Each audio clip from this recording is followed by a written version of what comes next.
The Dragon Ball Raging Blast series is one of the most renowned Dragon Ball game series of all time. At least that's what the people who played it as a kid will tell you. In terms of how it was received by critics and just a genuine player base by itself, let's just say that it wasn't as fondly remembered by them as it would be by, say, you and me, for example. So you've probably read the title and been wondering, like, why are you mentioning that Raging Blast is like one of the best game series if it's not?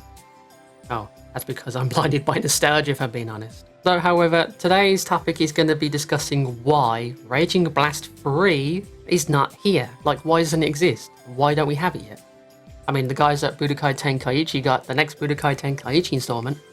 That was revealed at the Battle Hour. So where's the Raging Blast content? Well, I've personally written down about 3 theories as to why we might not be seeing Raging Blast content at all. Though, I should mention that this is subject to change because I don't think any of us expected a Budokai Tenkaichi trailer during that Battle Hour.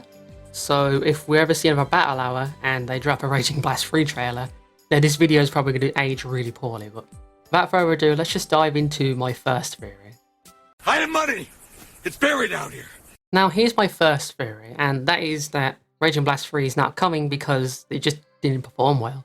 As in, critics didn't like it, it didn't sell well, you know, the genuine gist of that. So according to some statistics, apparently Raging Blast 1, specifically the one after Tenkaichi 3, sold 182,782 copies in its first week, like worldwide, which for a Dragon Ball game isn't that shoddy. Like, it's a genuinely like really good start in sales, but obviously as time went on, sales began to tank, critics began to bash the game, and overall it just didn't succeed quite as well as most modern games do now. However, if we take a look at Raging Blast 2, it sold 52,019 copies in its first week.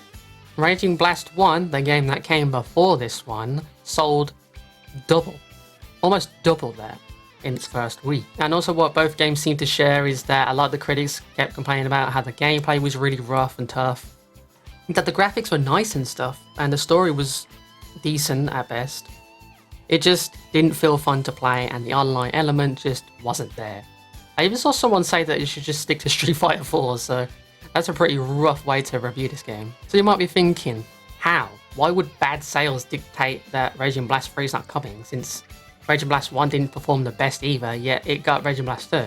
Well, you see, Raging Blast 2 reused a lot of assets from the first game, so it wasn't really hard to build off of that, add more characters and stuff. Plus, a lot of the assets also carried over from the Budokai Tenkaichi 3 games, they just had to re-record stuff. Basically what I'm saying is that Raging Blast 1 sold decently enough for Raging Blast 2 to be possible. However, that still didn't really pay off in the end as, well, the sales speak for themselves. On the contrary, if we look at the sales for Xenoverse 2's Week 1 sales in the West alone, they sold a staggering 452,000 copies in just the first week alone. Again, that's like not even close if you combine the sales of Raging Blast 1 and 2 together. And you wonder why Dimps is milking Xenoverse 2 dry, considering as of the time of recording this, they've surpassed over 10 million copies sold. Like, that is insanely high and very profitable for that company. So yeah, basically, Raging Blast isn't really going to get another installment if the company isn't seeing a profit in them. Like, why would I continue to open a lemon stand if my lemons weren't selling? Like, that would be just wasting money at that point. This isn't a King of Fighters situation where they can just pump out games even while near the depths of bankruptcy, no. Raging Blast is just not profitable at all.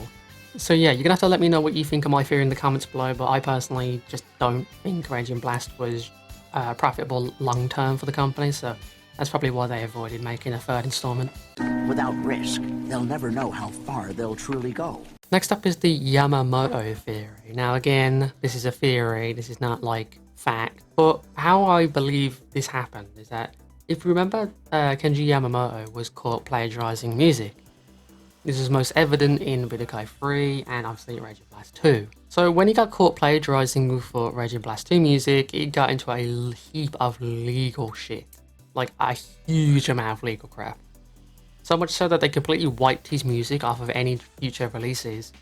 and switched the soundtrack for Raging Blast 2 to Budokai Tenkaichi 2. We also saw the Budokai HD collection also get its music replaced, and basically all traces of Yamamoto just vanished off the face of the earth, which is pretty scary actually. So I personally believe that because of Yamamoto's massive dilemma, they wanted to still use the assets of the Raging Blast series, and thus I firmly believe that this situation is the reason why Ultimate Tenkaichi was born. See, it's not too far of a stretch either. Ultimate Tenkaichi is a Frankenstein of reused assets.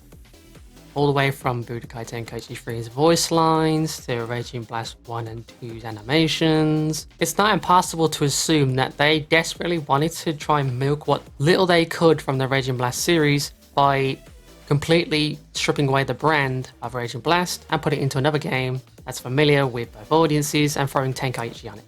And also Ultimate. So, in short, they were just trying to pander towards the people who wanted another installment of the Tenkaichi series, but they still wanted to reuse the assets of the Raging Blast series without any legal consequences because of the situation with Yamamoto. Again, I'd like to reiterate, this is just a theory. I don't want to say this is definitive fact. Again, there could be a lot of legal mumbo jumbo that I'm missing out on. Hell, it might even just be as simple as the fact that the devs were just too scared to try and make another Raging Blast game because of how many legal issues that arose because of Yamamoto's plagiarism case. So yeah, I personally have my second theory as the fact they just don't want to associate with the Raging Blast brand anymore because of all the legal crap that Yamamoto's plagiarism instance caused. So yeah, if you want to believe that, then let me know in the comments below if you do or not, or if you think that it could be another incident entirely that drove this decision. But let me lead on to my third and final theory for today's video. Oh, brother, this guy stinks! Yep, you read that right. It could really just be as simple as fan reception being too poor. Now imagine this, right? We just got a top tier Dragon Ball game. Dragon Ball Z Budokai Tenkaichi 3. A massive roster, an expansive story with a bunch of what if scenarios, a bunch of stages, plenty of content, different varieties of tournaments, just so much content for the average Dragon Ball fan to eat up and enjoy. Where can we go from here now that the next generation of consoles is arriving? I mean, judging from what they were able to do with the Wii, the PlayStation 2 and such, surely they have a lot cooking for the Xbox and the PlayStation 3. No, they didn't. It's Raging Blast 1. We've got less characters. The graphics are gorgeous, but less characters, less story content. Story cutscenes are even more robotic than the previous installment was. You know, there's a lot of disappointment if you went from one good game to the next. A lot of the mechanics are simplified, and just overall, it wasn't the same as the game that came before it. The game that should be way less advanced than a game that's arrived on the new consoles. Now, I'm speaking from what presumably a previous fan of Budokai Tenkaichi 3 would feel if they found out that a sequel was being made, well, a spin-off series, I guess I should say, with similar gameplay to Tenkaichi 3. You'd be hyped with all the trailers and stuff for it, but the actual game drops and you just feel disappointed. You were expecting a lot more, and it just fell flat. But I know what you're going to be saying, like, why? Why would they feel disappointed? It's easily a better game. Well, like I said earlier, they made the combat a lot more linear in Raging Blast 1. Compared to the semi-complexity that Tenkaichi 3 had, Raging Blast 1 is a way simpler game. And no, adding cancels does not make this game any more advanced than Tenkaichi 3 did, as honestly, all characters feel like they play the same.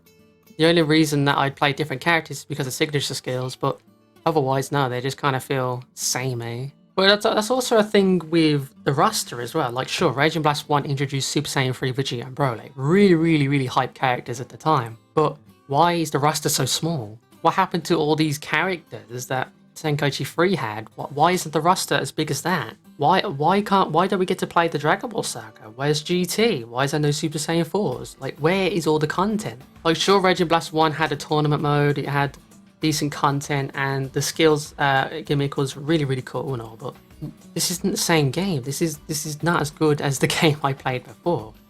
And honestly, that might be why the sales of Raging Blast 2 in the first week were as low as they were.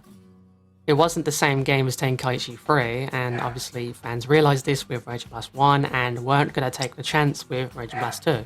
Again, I should emphasize this is just speculation, but I'm trying to put myself in the position of a previous player of Tenkaichi 3 who went from this game to Raging Blast 1.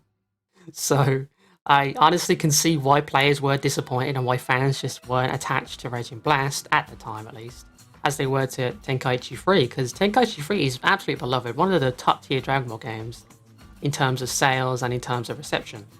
But Raging Blast 1 and 2 just didn't hit that mark. And I know, we're all nostalgic for this game and we all love how it looks, how it plays and stuff, but like, coming from like a business standpoint and how the fans were seeing the game, it just wasn't worth it to keep pushing on with a third installment. Like, I feel like the whole consensus with the fans was that it was just a more linear and boring version of the Tenkaichi formula. That it wasn't as innovative as the Tenkaichi formula was. But again, I don't know that, because at the time when Raging Blast 1 was released, I was just a stupid kid who thought, oh wow, cool, Super Saiyan Goku and Broly, let's play that game.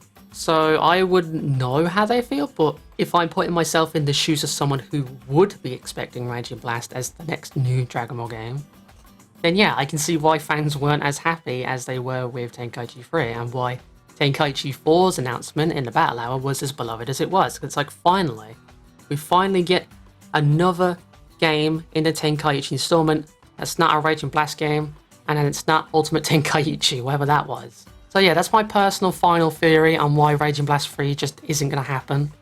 You can disagree with that if you want to, but let's move on to the outro of today's video and just summarize everything we've covered here.